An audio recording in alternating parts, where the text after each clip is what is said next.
We're going to take a look at a good Halloween Kickstarter for a product called Under the Harvest Moons. We're also going to take a look at the Venture Maidens campaign guide by 2C Gaming. Ray Weninger did, in fact, leave Wizards of the Coast. We're going to talk a little bit about that and what that means for D&D. The One D&D Survey for Experts is now out. We're going to talk about how I feel about it, how some friends of mine feel about it, and their discussions of it. More importantly, we're going to talk about what elements from the One D&D playtest we can grab onto right now and bring into our games and just use and enjoy. We're also going to cover more questions from the October 2022 Patreon Q&A, all today on the Lazy D&D Talk Show. I'm your pal Mike Shea from Sly Flourish, here to talk about all things D&D.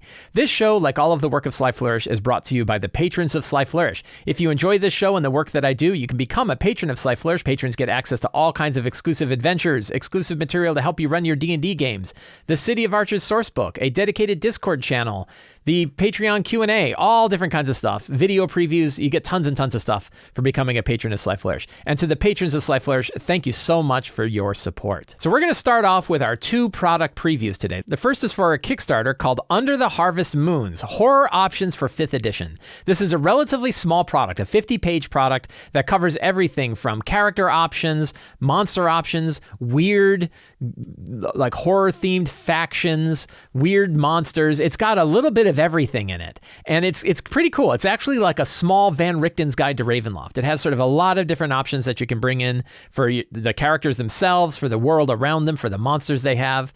It's put on by Underground Oracle Publishing. There is a link down in the show notes to take a look at the Kickstarter. You can see all the kind of things that you have there. Very beautiful product. I reached out to one of the creators of the product who sent me a preview copy of it that I could show off. You can download, I think it's about a 5-page preview of the product itself, but I was lucky enough to get access to the whole thing. One important thing for this Kickstarter is if you back it, you will get all of these options sent to you in PDF before Halloween. So it's a fast delivering Kickstarter. This isn't one where you're waiting a year before you're going to get it. They've actually written the product. They've already laid it out, and I'm going to show it to you right now. So this is Under the Harvest Moon. Really, really good looking artwork. Very excellent design. Really, really, really like it. Jess Pendley and Keith Pendley are the writing and design team. Jess I had spoken to and gave me the preview for it. And again, 51-page product. PDF. You can also get a physical version of it, so it's up to you if you want both the PDF and physical version. Take a look at the layout. Take a look at that artwork. Really, really cool artwork. Very cool design. I looked at it and I like this a lot. I like the fact that it's not huge. I like that it's not 300 pages. Not every product needs to be 300 pages. And it's nice to have just a set of focused stuff, focused material that you can just kind of run and, grab and run. You could use this very much for like a Halloween one-shot. The idea of taking new character abilities, new character traits that you make available for a one-shot horror-focused game, I think is a really cool way to do it. So there's all these haunted world options. This is the stuff that I really resonate with because I'm into the DM stuff. So I like the stuff that helps DMs. A lot of good flavor in here. A lot of really cool ideas that you can sort of grab onto. And it's almost like a kind of a floaty mini setting, right? Information that you can use in lots of different ways. Costumes and twisted tales. This is a whole like running Halloween, running a version of Halloween in your game. I really dig the art. The art and the style really grabs me. I'm a big fan of it. I think it looks really cool. Plot hooks, always important to have your plot hooks. You have guilds and orders. I love this. The Darkened Veil. These are all of your like secret societies and things. Malefic Ripples, divisions of the order. Who joins? Different guilds and golds. Cults and syndicates. Who doesn't love cults? Look at that guy. They're pretty culty. The art is really, really outstanding. So, who doesn't want some extra cults? So a good deal of material that DMs can use to just sort of inspire themselves. God, parasites for your game. This picture gives me nightmares. There's a couple pictures in here. I'm like, that's scary. I'm too scared. Really, really great stuff. So here's all different sort of parasites that you can use if you're into sort of body horror ideas. That's the one I want to look at. Ear gook. Stormmite, all different kinds of stuff here. Infesting spells. I remember that there was a book that Rob Schwab came out with called The Spells of Bor Boalish, the horrifying spells of Bor Boalish, which were just sort of like dark spells, and I gave them to hags. And I remember when I dropped these things on my players, when the characters were getting hit with these weird spells that did terrible things to them, they were really freaked out. And that's, I think, an important consideration. I've talked about this before on the show, that when you pick up a book of spells and you're like, well, I don't know if I want to give these spells to my characters, I don't want to make these available because then I got to deal with them forever, that you don't have to give out spells for characters. They are spells and options for monsters that you can give them to evil NPCs, you can give evil spellcasters, you can make them an innate ability of a monster that they can do this. Cloak of Grotesque Multitudes is something they can just do. So you can look at this little mechanic and treat it like a template that you drop on a monster. So I dig that idea. Legendary cursed items. I like these scythe blades where the spikes kind of tear into your skin. These are really powerful. They +3 and they do really nasty things. You can inflict a lot of damage, but they also, one of the things I liked about the cursed items when I was taking a look through these is that the cursed items that they have are the kind where even if you know the curse, you may still want to use it. I don't like the gotcha cursed items. I actually don't. Well, this is something that, I don't really talk a lot about, but I don't really run cursed items. I don't like gotchas. I don't think they're nearly as much fun. The idea of springing a nasty surprise on your players is not nearly as rewarding as when they accept that nastiness themselves. So when you make an item that has both a benefit and a curse, and the benefit is really good, but the curse is really hard, that's pretty cool. Like, would you use these +3 scythes that inflict these extra 2d6 damage if you know that your hit points is reduced permanently by 3d12, right? Like, I don't know, that's a lot of damage to take. So to me, offering those dark choices is way more interesting than, your sword sucks. Right? So I like cursed items where even if you know they're cursed, you still kind of want to use it, that they have a benefit and a detriment. And it's a way to, like, if you want to give something really powerful to your character, but they have a glowing weak spot, the item can have that glowing weak spot. That's really cool. So, and I didn't look through every one of these items, but I know the couple ones that I did look at had those things to them. You wanted to use them, even if you knew that they were cursed. I really dig that. Player options, the Terrorborn. What was this person once? Where did they come from? What darkness brought them there? Nightmare ancestry. So really cool, very, very cool backgrounds that you can apply. Look at that one. That Meryl is having a bad day. That's a bad, she's not. I think it's cool. It's a Marilith. You don't get to see Marilith that often. Bardic College, the College of Cursed Scholars. So these are cool, like, subclass options. And you might say, like, we're going to run a 3rd level game one shot. And so you can pick one of these. You can pick the College of the Cursed Scholar. I really liked, where is it? The Broken Bone Domain reminded me very much of Gideon the Ninth. I don't know if anybody's read Gideon the Ninth or Harrow the Ninth or Nona the Ninth. These are a trilogy of books about crazy space flying lesbian necromancers. And I love it. It's a really, really good book series. Second book and the third book, a little harder to read than the first, but Bone Necromancy is really kind of fun. And I think that book, more than any I've seen, really covered like what it's like to be a cool, crazy necromancer type. So I don't know if there was any inspiration from that in here, but it's very, it's still a very cool subclass that you might offer up to a character.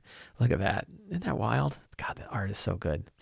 The art and design of this, the Circle of the Unseelie, right? Why wouldn't you be, and maybe instead of being Unseelie by your ancestry, what if you're connected to the Unseelie Fae through being a druid? Maybe you call to that kind of power. Very, very neat stuff. Really cool. So I could go on monsters, cool monster, the Black-Eyed Child monster, very typical horror. The Dread Coachman, I could actually use that stat block on my Ravenloft game because I always start with a coach ride, but they never fight the guy. So it'd be kind of fun if they did the first time. Right, the Dread Coachman gets off and says it ends here, and then you have to fight the Dread Coachman. That'd be kind of fun. Maybe I'll have to take a look at that. Bunny Man, Blood-Soaked Bunny Man. So really, really cool stuff. And like I said, you back the Kickstarter, you will get this before the end of the month. So that is Under the Harvest Moon's Horror Options for 5th edition by Underground Oracle Publishing. You can back the Kickstarter. The link is down in the show notes below. Venture Maidens was another Kickstarter that I mentioned. I think I did a spotlight of the Kickstarter back when the Kickstarter was going on. And now we have received the product. And you can now, if you weren't in on the Kickstarter, if you didn't back the Kickstarter, you can now pick up the PDF of the Venture Maidens campaign guide from 2C Gaming. The PDF is the link to the PDF is down in the show notes below. I wanted to talk about the actual product now that we have it in hand. So Venture Maidens is a popular streaming D&D game that's been going on for some time. So Venture Maidens comes from a group of people who have been playing a D&D game. They've been streaming this game online, and they brought all of the material that they've been using for this fantasy world that they had and brought it together into a campaign guide called the Venture Maidens Campaign Guide. So Celeste Konowich, who is one of the lead designers of this product, used to work for 2C Gaming and worked for 2C Gaming while this project was going on, now got hired by Kobold Press and is now working over at Kobold Press, one of my other favorite third-party publishers. So she has definitely been with and done a lot of work for a lot of different companies in this RPG space, and you can see a lot of her excellent design work in this book. So this is what it looks like. And again, I'll tell you one thing about just the trend of the industry. All these things look so good. The layout and design and art that's going into these third-party products is just outstanding. And the style is really cool. And what I like about it is the style for stuff like this, like Wizards of the Coast has a house style, right? There's a house style guide. There's a house style art. So you're going to get the same kind of book. It looks great. Like Wizards of the Coast books look fantastic. They're going to have a very particular style. With third-party products, they're not bound by one style. They can do different things. They can try different things. If you want to see style, check out like Mjorkberg to look like what a really stylized RPG looks like. So what we get are books that look different, but also look really cool. And Venture Maidens is a really good example where the artwork behind it, the style behind it, really outstanding stuff. So the Venture Maidens Campaign Guide is a 227-page campaign source book. It includes character options. It includes DM guidance. We're going to talk about the DM guidance they have in here. Big section on how to DM this, but also how to DM in general, which I think is very cool.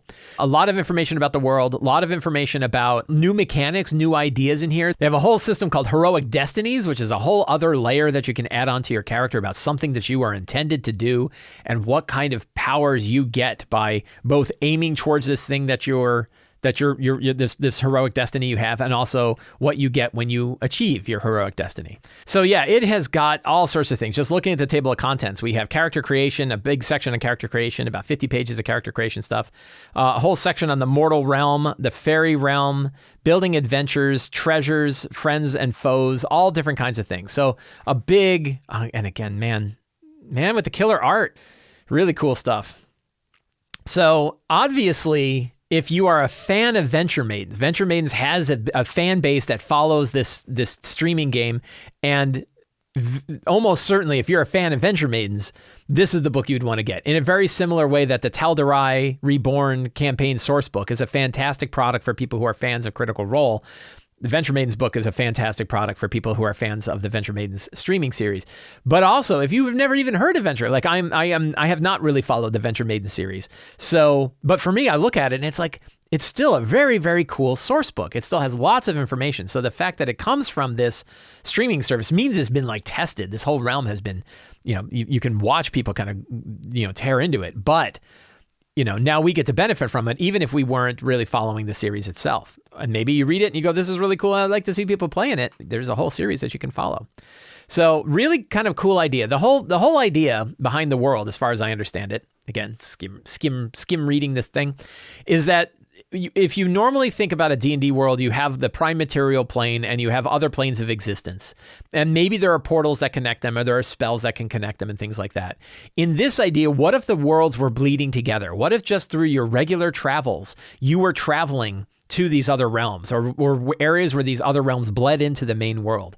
So instead of having hard barriers, these sort of magical hard barriers between these worlds, what if it was all soft? And what if you could just be traveling and now you find yourselves in these other worlds? The big ones, of course, being the connection between sort of the primary world and the fey realm, the fairy realm, that blends. Now that has been kind of done. You can certainly have it where like walking through a forest kind of brings you into that area. But even still, most of the time you're traveling through a portal. If you think about Kobold Press and Midgard, for example, in Midgard, you travel along the ley lines. You travel along what they call the shadow roads, and that would take you to the realm of the realm of the fairy and things like that. But it's still like you have to get there somehow. It's not just like, oh, one day you walk. It's like you have to physically do a thing. So in this one, the whole idea, the whole realm is fuzzier. It is also a world shaped by will. That your attitude, the attitude of the people, kind of shifts and changes the world around them. It's not. It is a world based on the will of those who exist in it, not just a physical realm where will is completely separated from it.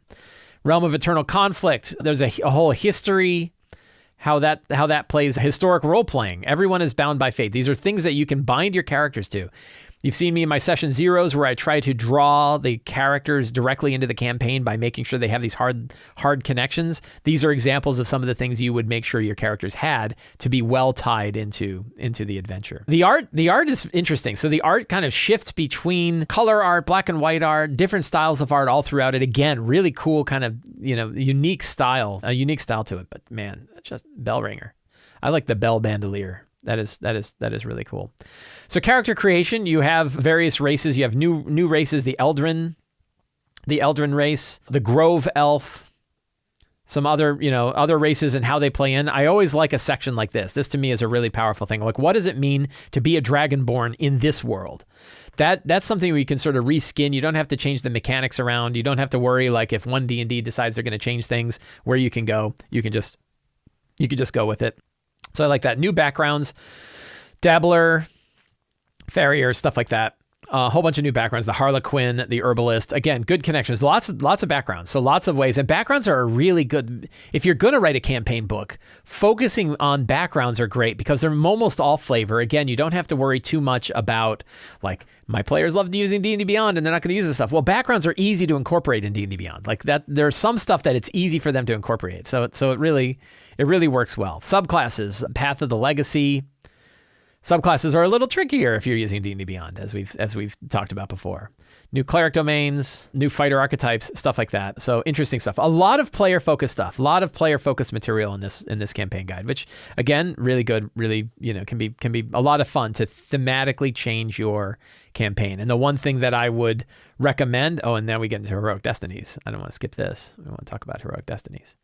One of the things that I think we can do, that I am doing in my game, and something I recommend, and it's hard, is, focusing more on third-party material when we're running our games, offering more character options from third-party materials. If we want to help break people's reliance on D&D Beyond in particular, for those of us who have players who are definitely tied heavily to D&D Beyond, one of the ways that we can kind of help break our reliance on a WotC-only D&D game is to bring in more third-party material and bring in material that is really compelling for the player to say, oh, I really want to use these new Heroic Destinies, or I really want to use this new character subclass, or I want to try this new race. Like, if we're not just saying, no, don't use D&D Beyond, that's not great. But if we're saying instead, like, you can do what you want, but look at all this cool stuff over here that you got. Look at all these new character options. And like, oh, I want those character options. Maybe use a paper character sheet.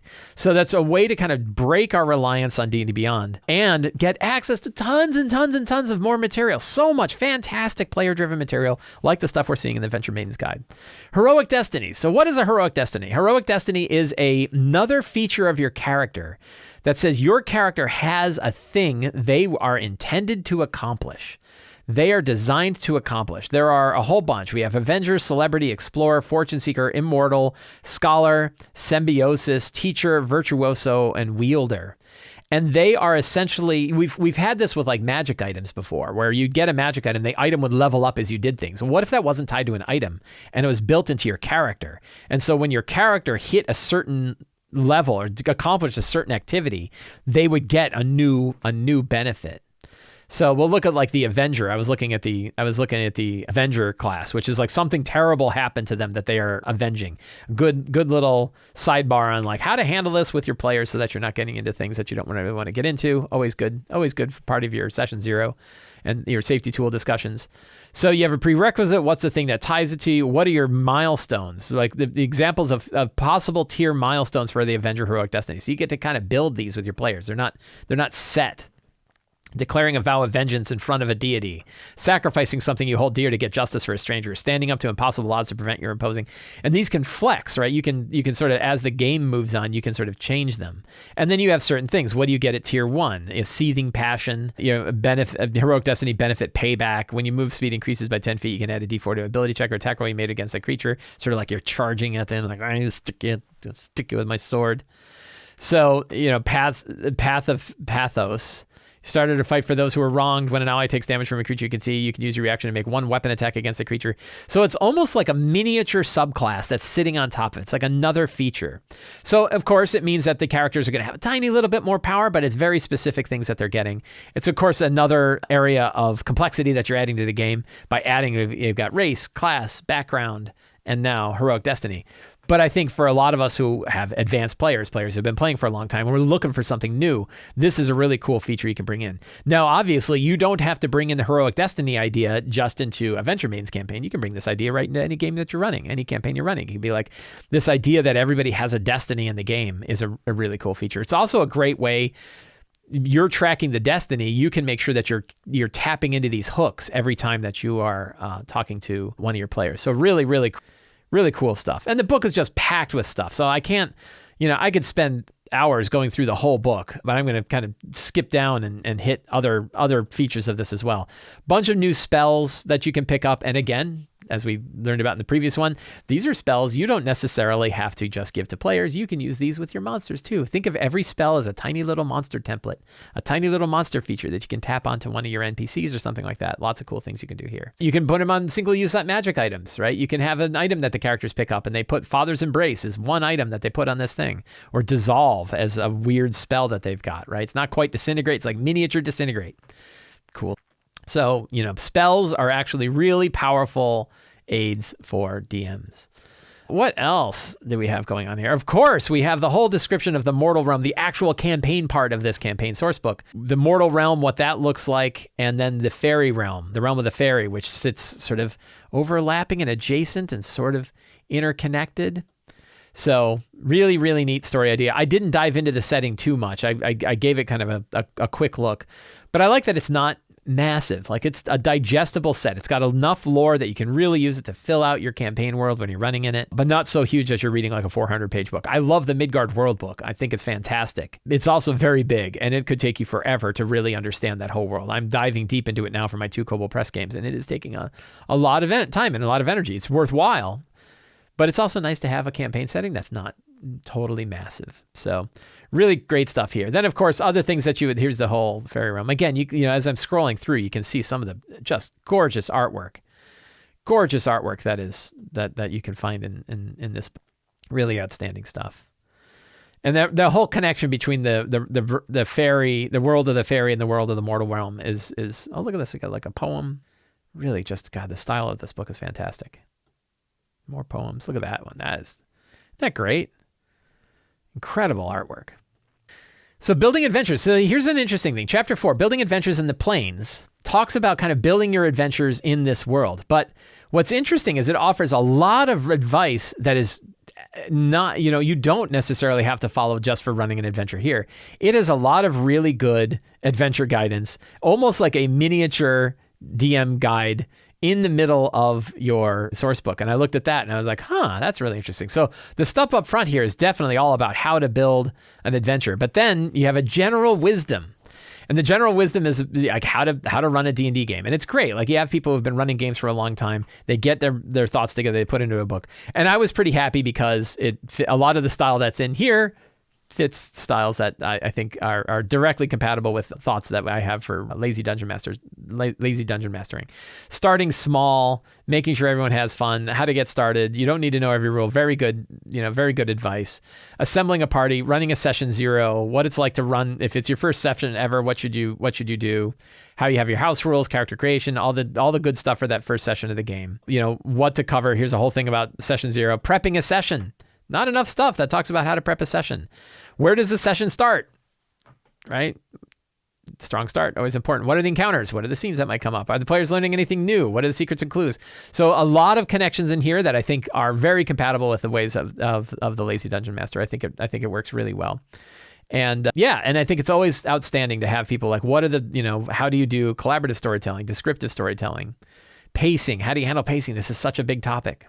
So you get like a whole little miniature DM guide in your campaign source book here. Things to help kind of, if you're familiar with it, how to refresh on this stuff. If you're new to D&D, how to kind of learn this stuff. Really good stuff. How to build a campaign, building your own setting, what the tiers of play are like. I would not be surprised if the designers of this book had the same sort of thing I did, which is these are the things I wish the Dungeon Master had. the Dungeon Master's Guide had. So lots of good stuff. How to manage scheduling, how to handle missing players, fantastic stuff. Then a whole section on treasures. What are all the things you want to have for treasures? Again, you can drop these in any your game. So continues on. We have monsters. We have all different kinds of things in here. Again, I could go through. It's a 200-page book. Friends and foes. Cool monsters that are going on here. What are, different, you have creature templates, which I think are great, like taking existing creatures and adding new abilities to them. That's something that's not done nearly enough. Most people just go straight to building new monsters, but the idea of like, here's how to take all the existing monsters, but put this little trait on them, and that one trait changes them to something completely different. I think more books could do that. So really good. Fantastic book. So I really think I'm obviously I backed it as a Kickstarter backer. I was very happy to get it. I was very happy to read it and go, man, this is a really, really good book. It's been sitting on my desktop. I've been enjoying it. I really like it. So if you did not get in on the Kickstarter, you can pick up the Adventure Maidens campaign guide at 2C Gaming on their website. A link to that is in the show notes below. So I think it was last week or the week before, I mentioned that Ray Weninger's Twitter profile seemed to have removed all mention of Wizards of the Coast, and he had also gone dark on Twitter. My friend DM David Hartledge had listened to the podcast of that and said, that's interesting, and tweeted to Ray Weninger saying, "What's up?" Kind of saying, I'm paraphrasing. And Ray Weninger responded and said, "Yes, indeed, I no longer am working for Wizards of the Coast." I think he had a tiny little thread, right? So DM David says, "Is Ray Weninger out as the head of the D&D team?" It seems you heard about it here. "Sorry for the radio silence. In the midst of sorely needed long rest, I have indeed left Wizards of the Coast, having accomplished the ambitious goals we set out when I took over the team." Sounds like a little bit of corporate speak to me. Good for him. I hope he lands in a good place. I hope and he's going to be making other things, and it'll be very interesting. He was a creator for a long time. He was on the D&D team, I think, a long time ago, and then did a bunch of things, did some video game work, then also worked on some other role-playing game stuff, and then was on the Wizards team again, and now is off doing other things again. So I wish him the best. I look forward to kind of seeing the things he wants to do. But when I see things like having accomplished the ambitious goals, you're in the middle of a playtest. You just started a playtest. It's like there's 2 guides that came out. I don't know how you could say we accomplished our goals in the middle of a playtest. That doesn't sound like accomplishing a goal. It sounds like a nice thing to say. I think it's unfortunate that we have somebody who was the head of the team for 2 years. That's not a long time to be the head of the team. So what does that mean? What else are you going to say? Well, it was nice working there. I don't know. I don't think I would say I've accomplished the ambitious goals I set out in the middle of a playtest. But he's not the PR arm for Wizards anymore. He can say whatever the hell he wants, I presume, unless he signed like some kind of NDA, like, be nice on your way out or we'll get you. And he mentions all of the people they worked with on the team, which is very good to hear. It's also interesting to kind of, we have our list of all the people that work on the team. So that's really good. Nobody uses the term accomplish an ambitious goal in real life. That's kind of true. But you also don't want to walk away and be like, yeah, I got, and who knows? We don't know what happened. We don't know if he left. He could have left. He could have been removed. We do know they have a new vice president. We do know it's the first time there has been a vice president in charge of the D&D brand, and we know it's a Microsoft Amazon dude. So who knows, right? Who knows how that worked out? And the big question, and I know I seeded what does that mean for D&D? And the answer is who knows? We don't know what it means for D&D. I'm sure it's always one of these things where you're like, if they say, oh, it doesn't affect anything, we're like, well, then what the hell was he doing there? Right? Like, how can it not affect things? If you either have somebody who wasn't doing anything, which I doubt is the case, right? I would certainly not say Ray Weninger was throwing pencils at the ceiling like David Letterman. No, he probably was doing stuff, and then he's not doing stuff. And so you can't say it doesn't have an effect on the team. I'm sure everything's fine here. There's nothing to see here. Move along. Keep going on with your podcasts. Hey, have you looked at Dragonlance? Have you checked out the Lord Soth cover? You can't, you can almost imagine the PR they would say, oh no, team is going strong. Everything's going smooth. Everything's perfect. And you're like, you lost your design. You lost the head of design, man. You either they weren't doing anything, which I don't think you want to say, and probably wasn't true, or they were doing stuff, and of course there is a change, but they don't want you to think there's a change. This is one of those interesting things where we think of the D&D community, and we think of the company, and a lot of times we think of the company as the community. Wizards of the Coast loves absolutely loves the idea that they're part of a community, that they are the community, that there is a D&D community. And of course, if you're on the marketing side, it's like, and it's our community, it's our people. And so you try to think of it as this nice fuzzy thing, but then there's also like what we want to control, the kind of information that goes in and out. We're not going to, there's certain things we're not going to talk about. There's certain things we are going to talk about. So it's like, well, they don't want to have this conversation of like, what the hell happens to D&D when your head of design leaves. They don't want to talk about that. Oh, no. Hey, did you check out Dragonlance? You see, look at that cool thing that's going on over there, right? And it's because they want to kind of control the method of the conversation, which I think is one of the reasons why it was a month before we found out that Ray Weninger wasn't on the team anymore, because they don't want to talk about it, right? It wasn't until David Hartledge brought up a tweet and said, hey, I heard this is true. Is this true? Yeah, it's true. I think it's important to remember there's a commercial company behind this, right? There's a commercial publicly traded company behind this. They put out stock reports. They put out a big stock report recently. And like for us to treat it like, oh no, it's the nice big fuzzy D&D community. Do we want to give control over the D&D community, our love of this game? Are we handing over the control of it to a publicly traded company? Or is it ours? And I keep going with, it's ours, right? It's ours and we do what we want with it. So what does this mean for the future of D&D though? Is it terrible? The future of D&D is terrible? No, who knows? The answer is who knows. My favorite data science data visualization is the shrug emoji. Who knows? I can say, and I brought it up I think last time I was talking about it, it means the future of D&D is uncertain. Not bad, it's not certainly good, it's not certainly bad. I don't know where it's going to be. And we're going to see. I think it's pretty safe to say like they're definitely moving towards a focus on digital stuff. Does that mean they're going to not publish books? No, it doesn't mean that. Does it mean they're going to publish digital only products? Sure, but so does lots of people publish digital only products. So, I think, we'll see. But also it means it's important for us to get control over our game and recognize the fact that like if we put too much stake in Wizards of the Coast to control our fun of the game, we could be hurting if that goes in a direction we're not happy with. So how do we stay happy with the game? I ask this question all the time. How do we stay happy with this game that we love, this game that brings our friends together, that brings us together with our friends, that I think is genuinely important in the world? I really, really, really think D&D is important for the world. I think that a lot of people are brought together. They have a catalyst to get together with their friends and family that in these days we often don't have. And I think that's super important and super valuable. I wrote about this. I have an article on my website about D&D can save your life. And I still believe it very firmly. So I think it's that important that I don't want to have control of it in the hands of a single commercial company who makes profit-driven decisions, kind of, or makes decisions based on executive whims. So what does it mean? I don't know. But we can give some feedback because the 1D&D survey for experts is out. If you have been following it, there are 2 play tests for 1D&D. One was on races and backgrounds. And then now we have the first batch of classes, which is called the expert classes. This was for the Ranger, the Bard, and the Rogue. And the survey is out for you to give your feedback. I gave my feedback. I don't think my feedback was very good because I didn't really dive deep into a lot of the details. And the survey is about details. I did give feedback on some specific things that I felt and that I wanted to get across. Big kind of things that I wanted to get across. I found my opportunity. Whether it be read, I don't know. If they get 20,000 surveys, who knows if they're going to read mine. But I put that in there. I did two people whose opinions on this I listen to a lot and respect greatly are my friends Sean Merwin and Teo Sabadia. The 2 of them do the Mastering Dungeons podcast. It's also available on YouTube. I will link to the YouTube version of it as well in case you like following stuff on YouTube. And they talk all about the expert playtest. They have had multiple episodes talking about the details of this. The last one they talked about was about Feats. And they brought up something really interesting about Feats, which I hadn't thought of before. And that idea was that in the original 2014 version of D&D, the 5th edition 2014 version of D&D, the power of a feat, if you listen to them, I remember them talking about this, the designers of the 5th edition of D&D, they said that a feat is designed to be roughly equivalent to a +2 ability score bonus, which is why you could either choose an ability score bonus or a feat. And if you looked at some of the feats, you go, yeah, that makes sense, that I could either take a +2 to dexterity, which gives me +1 to AC, +1 to my attack bonus and damage with light weapons. It gives me +1 to my dexterity saving throw. Like that feels like a feat. It's a big deal to get a +1 to all that stuff. Or you could take toughness, which gives you 2 hit points per level, but doesn't give you that other stuff. So if you think about like +2 to Constitution. A +2 bonus to your Constitution would give you +1 hit point per level and give you +1 to your Constitution saving throw.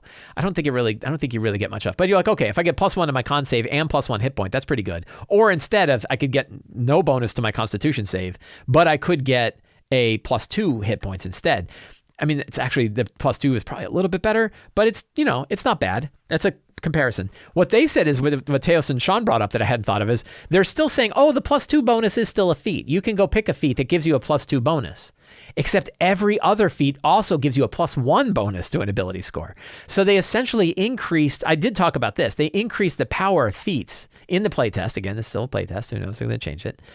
But they increased the power of a feat by about 50%. That a feat was about, if you considered a feat being 100%, they are now 150%, because you're getting all of the benefits of the feat and a +1 bonus to an ability score, which means all of those other feats are now better than the +2 bonus to an ability score, because that it should be a +3 bonus to an ability score. So if you want to look at like how powerful feats suddenly got, and in my opinion, they did get significantly more powerful. 50% is 50%. Imagine if you were giving your characters a +3 bonus to an ability score improvement instead of a +2 bonus to an, That's right. So G Blaster brings up +3 ASI is insanely OP.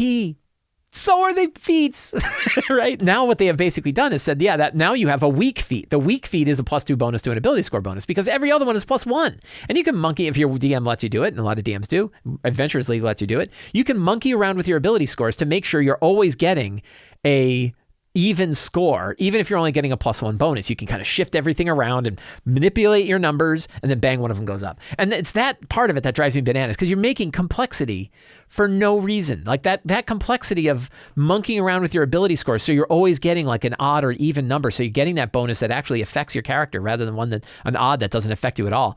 It's so freaking complicated. And the idea of like, why not just have ability scores? Like, just ability scores are ability scores, right? They just their own thing. They're their own mechanic. You figure out your ability scores, you're done. Backgrounds are backgrounds. They don't have anything to do with ability scores. Feats are feats. They don't have anything to do with ability scores. The idea that ability scores are now like, oh, well, you get some of them from monkeying around with your ability score stuff, and then you get a bonus to them from your background. So now you got to monkey with the math over here and do the backgrounds. And then you get a feat, and that's got it. And now you're like, oh, I got to manipulate all these 3 things so that I could get my perfect little layout. Oh my God. Why? So I wrote about that. I gave that my feedback. Like, why are you making this so complicated? You're making the game harder for no reason. You're still going to want to have odd and even scores. You're increasing the power without increasing anything else. You're making the whole ability score thing is so complicated. I've worked with players who have been playing for years, and we're working with paper sheets, and like, oh my God. And I'm like, just pick 16, 14, 14, 12, 12, 8. Just 16, 14, 14, 12, 12, 8, and call it done. That includes your background stuff, includes all your bonuses. Just choose that. And then you can choose to get a +2 bonus to an ability score if you want, taking a 16 to an 18 or whatever, or you can pick a feat. But the idea that feats have bonuses, drives me bananas. The survey's out. Listen to what Sean and Teos have to say about it. They have a lot of things about it. My feelings on the playtest overall, I think I've pretty much given them. Right? My feelings on the playtest are like, why? Why are we doing this? The game is not getting better, in my opinion, because of this. There are some things that really are. We're going to talk about some of this stuff. Some of these things are genuine improvements, but there is a lot of tweaking of stuff that it wasn't a problem. I don't know why it was a problem. I did have discussions with other people who said, no, that is a problem. An example is when you decide that you're going to normalize subclass progression so that every class gets a subclass at the same level.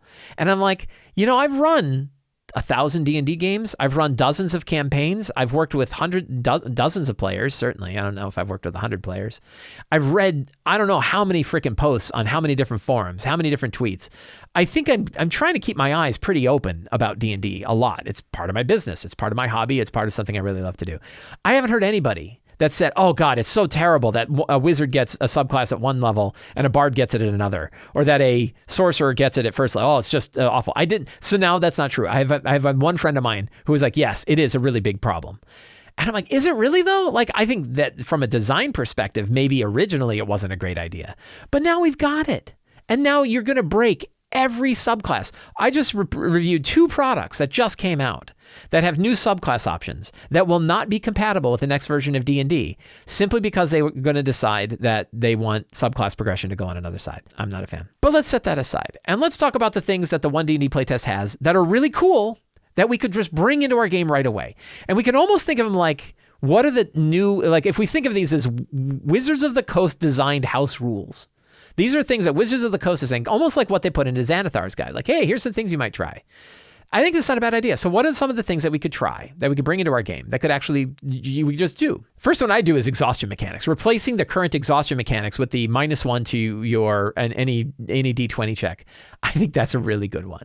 I think the exhaustion being used that way is really good. I think it means you can bring it to monsters now. Monsters can then add exhaustion onto their list of status effects and not totally screw your player. Because in current exhaustion, if you use exhaustion on a monster, it's so nasty. It's so meaningless, and then all of a sudden it's the worst thing in the world. So the scale of exhaustion is really bad. But the -1, -2, -3, great for vampires, great for specters, great for wraiths. Any creature that does like a life drain, boy, I'm seriously thinking about adding exhaustion to that. I think that's really, really good. I know a lot of DMs. So some of these things I think are good. And one of the things where I think it's pretty clear that Wizards of the Coast is actually keeping their eyes open is many of the things that are in the basic rules stuff for the 1D&D playtest are things that other groups have been using as house rules for some time, which means they've been hardened a little bit. We've looked at this stuff and seen it, and it's been hardened a little bit. Examples of this are like feats at first level. Some groups say, I like to give my characters options for feats at first level. We just saw the Venture Maidens one added the Heroic Destinies idea, which is almost kind of like a feat that you could kind of get early on.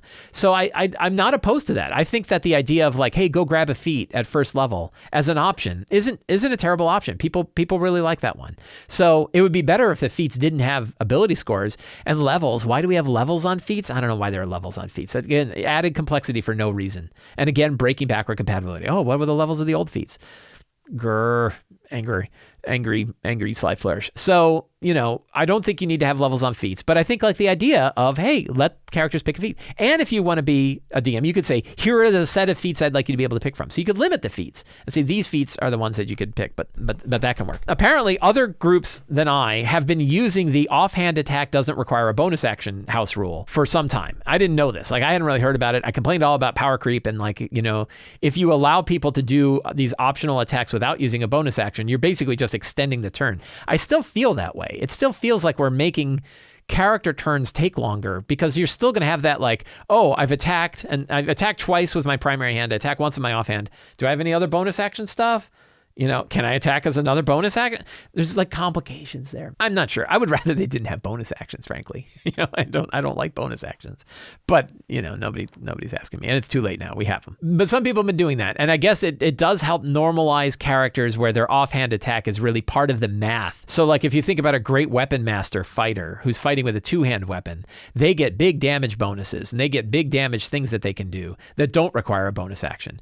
But even then, like, I played a glaive wielder, and my glaive wielder had to use his offhand attack as a bonus action. And it meant like I had a lot of bonus action paralysis, and maybe it wouldn't have slowed the game down any, but I feel like I would have gotten a lot more. My character definitely would have been more powerful. I played a glaive wielding fighter who is a rune knight, and the rune knight stuff has a lot of bonus action stuff. And I knew that like it slowed my damage down because I was like, okay, I can't butt with the end of the glaive. Instead, I have to do this other thing. If you remove that, I would have been doing a lot more stuff. Does it feel good? Sure. Does it feel good for everyone else? I don't know. I'm taking up more time, and now they're taking up more time because their bonus actions aren't. So I don't know if I would do this myself, but I know people who have, and that means it's something you could bring right in. So those are like 3, the feats of first level, offhand attacks not requiring a bonus action, and the exhaustion rules. Heroic Inspiration, the roll after seeing the result. So that is a really good one. I've been doing it this way now forever. I think a lot of DMs have been doing it this way forever. It was only like Teos Abadia. He and I had a conversation, and I was like, wait a minute, it doesn't work that way? And I'm like, I guess it kind of doesn't. He's like, no, you need to decide if you're going to use inspiration before you roll the die. You don't get to roll the die, see the result, and then say you want to use inspiration because it offers advantage, and that's not how advantage works. And I was like, I guess that's true, but that, boy, that's lame. And he's like, well, that's how it's supposed to be. And I'm like, I know, but it still feels lame. So I've often done it where, no, you can roll. Oh, do you want to use inspiration on that roll? Do you ask them to use their inspiration before they make the roll? Do you want to use inspiration on this roll, which is the correct way to do it? But I think I'm just going to go with you can use inspiration after you've seen the result of a roll and then roll again. Because it sucks if you like add inspiration, you roll, and you made it with the first one. You blew your inspiration. And inspiration is a big deal. And also the idea that you get inspiration when you roll 1. I think that's a fine way to go. I still like my house rule that I run, which is everybody starts with inspiration at the beginning of a session. That when a session begins, you have inspiration. And that way I don't have to even think about it. And all my players know it. They go, oh, I'm going to use my daily inspiration for that. Now the idea is if you roll 1, you could get it back. That can work work too. So that's not a bad way to go. So I'm a fan of those. But I think going with the idea that you get to use your inspiration after you've seen the result of a roll, because inspiration is meant to be this really nice big thing, I don't see a problem of having people do it after the results of the roll are seen, even though it's a little weird. It's a little weird going on. So I think that's fine. So those are some elements. Those are just a handful. There's probably others of things in the 1D&D playtest I'm seeing so far where I go, that's not a bad idea. I would bring that into my game. I would consider bringing that into my game. So there's good stuff coming out of this, and it's good conversations that are occurring. Let's look at our Patreon questions for October 2022. Every month on the Sly Flourish Patreon, I post a post saying, ask any questions you want to ask about the world of D&D, and I will answer them there on Patreon, and some of them will make their way to the talk show. Sometimes they expand out into articles or videos that I do at other times. The first question is from Gregory B. You mentioned using NPCs as ciphers in your wrap-up of the Numenera campaign. Any advice for translating that idea into D&D? I would love to be able to add NPCs to a big final combat in ways PCs can decide and give them tactical abilities that don't involve me as a DM having to keep track of them in initiative, keeping up with their actions, etc. So what did I do? In Numenera, you have a thing called assets, and assets can raise or lower the difficulty. It's sort of like raising and lowering the difficulty class of a thing, a DC of something. And I had it where all of the NPCs were involved with the characters, almost like the Avengers, right? If you think about it, like Avengers Endgame, where they're all running in at the same time. You have 96 Avengers that are all going in there, and there's all these characters that sometimes you want a scene like that, where it's not just the characters, it's all of their friends, it's all of the other NPCs that they've met on the way, and they're getting involved in this one great big thing. Maybe it's a big war, maybe it's something else. Well, how do you run that in a game like D&D? And I think in what I did for Numenera is I said that a player could choose to bring one of their NPCs in and treat it as an asset, lower difficulty, but there was a risk that character would die because this was a big high stakes game. And then they would roll, so that would lower the difficulty, and then they would roll a check on that character to see if they died. They didn't need a lot of it, but they were able to do it. So one of the ways you could translate that into D&D is pretty straightforward, which is you could have all of these NPCs that are out there doing stuff in this great big melee. You would describe all of the things that they're doing, that they're involved in all these other fights, but that during your fight, they could leap in the way. And essentially, they could offer you advantage on any check that you're making, or could offer disadvantage on an enemy's check that they're making, or something like that. That you could use them as essentially quick inspiration, but they would have to make a saving throw. That character has to make a saving throw to determine if they die or knocked out or whatever. So it's a way to have them, show up. It's almost like you got a pool of action points. These action points are these NPCs, and maybe they have to make the check before. You can monkey around with it, but the easy way is advantage and disadvantage. That advantage and disadvantage is your DM tool that you can always use for lots of different circumstances, environmental circumstances, circumstantial, things going on in the battle, weird ways that has changed, NPC actions or NPC that think about the help action. The help action is essentially offering advantage. So any of those NPCs could jump in and do the help action. If they do so, you will have to make a check to see if they survive. That's how I would do it. But the main lesson here is that advantage and disadvantage is your DM tool. That is the thing. They used to call it the DM helper in previous editions, was a +2, -2. That the +2 bonus was something you could apply to anything. Well, instead of that, we have advantage and disadvantage. You can apply that wherever you want to act as some kind of mechanic for an event that's occurring in the game. So that's Gregory. I hope that answers your question. That's how I would do it. We have another Numenera question. Axel C. says, one of my Numenera players said Numenera doesn't satisfy his dice rolling itch, and another was disappointed at the small selection of powers a Nano has compared to a 5e spellcaster. That's why I strongly consider converting our Numenera game to 5e using Arcana of the Ancients, i.e. playing in the 9th world with 5e. All players in that group have played at least one 5e campaign, so they know the rules. What do you think about that? What would be easy and what would be difficult? I think you're right on, that if your players are not digging the system of Numenera, and I talked about this, I found out after our game was done that a lot of the players were not really that happy with Cypher. I don't think any of them are saying I'd never want to play Cypher again, or I really didn't like playing with Cypher, but we did see it kind of break down as it got to higher levels.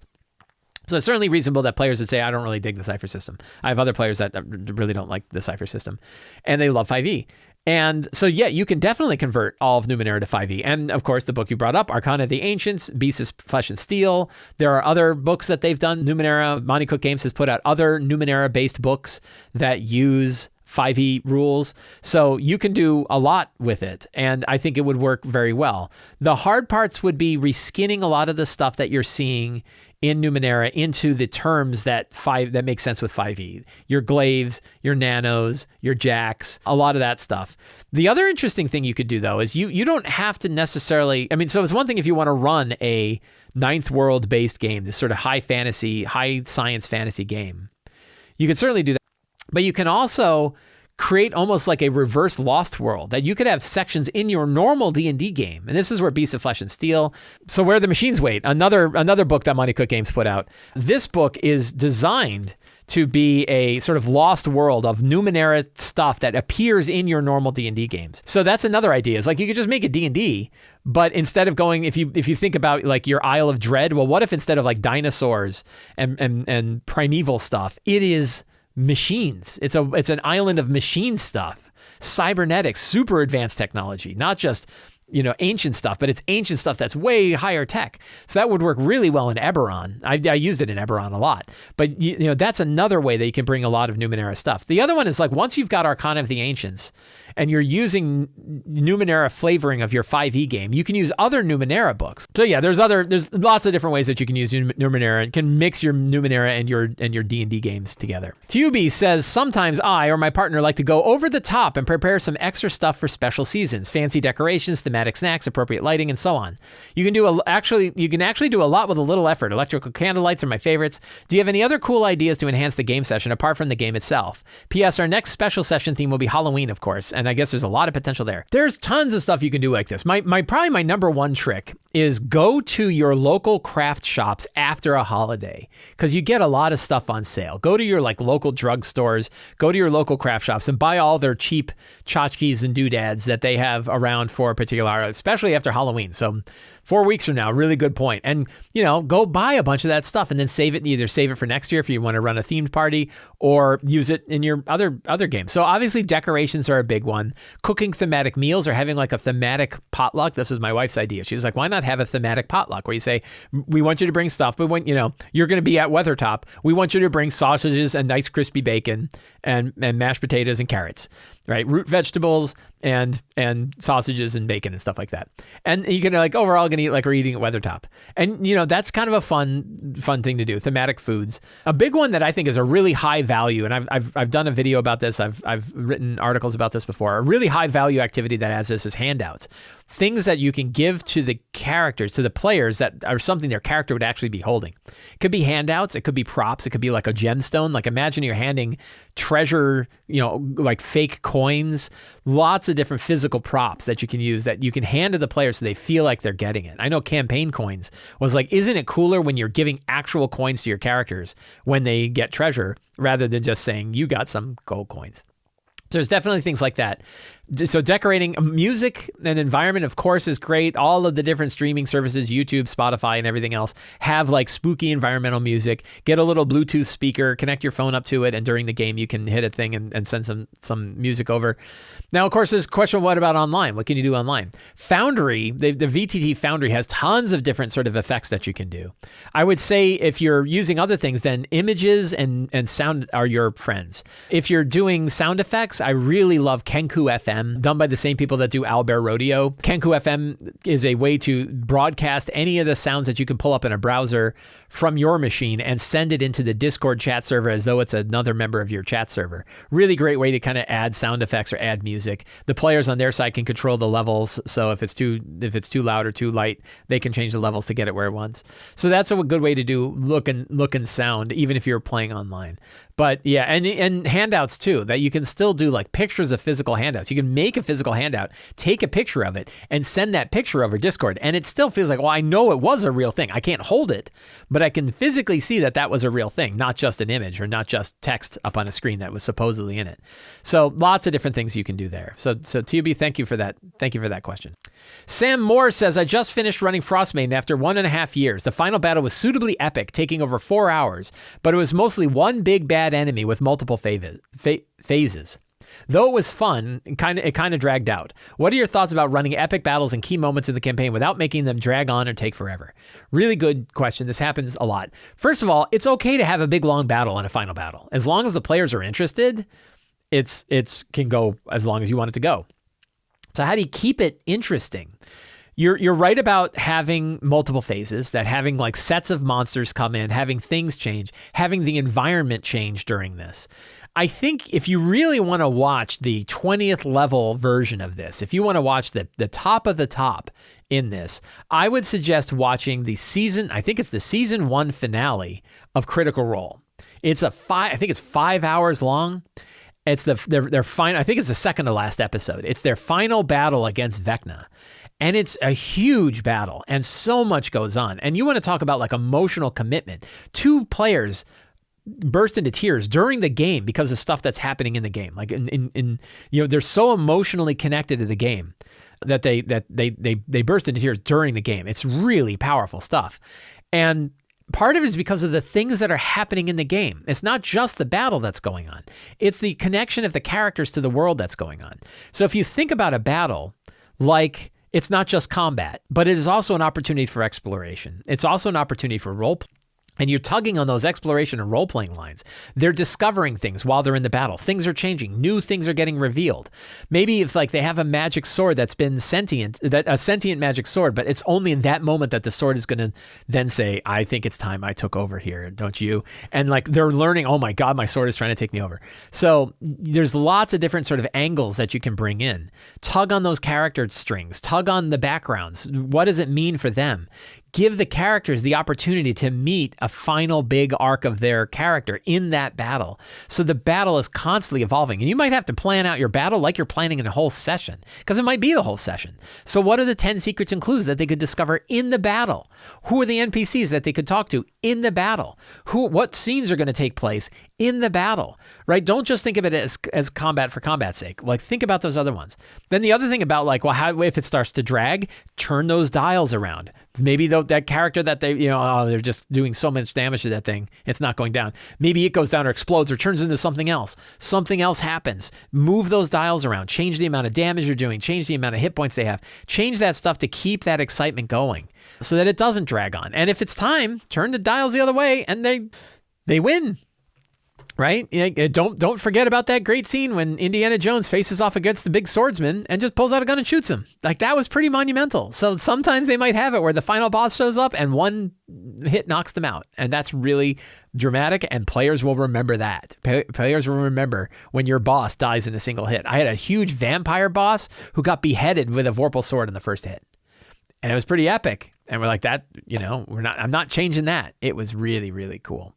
So yeah, so I hope that gives you some ideas about how to make your epic battles even more epic, and also ensure that you're keeping the pacing light so that they're remaining fun. My friends, I hope you enjoyed today's show. If you did, you can help me out. You can subscribe to the Sly Flourish newsletter, where you get weekly D&D related articles directly to your inbox. You also get a free PDF adventure generator that you can use in your games right away. You can support me directly on Patreon. Patrons get access to all kinds of exclusive material. It was recently brought up as their favorite Patreon, the best Patreon. I don't know about the best Patreon. That's a high bar. That seems statistically unlikely to be the best, but it's really good. It's a really good deal. You get a lot of good stuff, tips for your D&D games, different ways to play the game, whole pile of exclusive adventures, access to the City of Arches sourcebook, Discord server, the Patreon Q&A, which you're seeing right now. You get access to all of that, and you help me put on shows like this.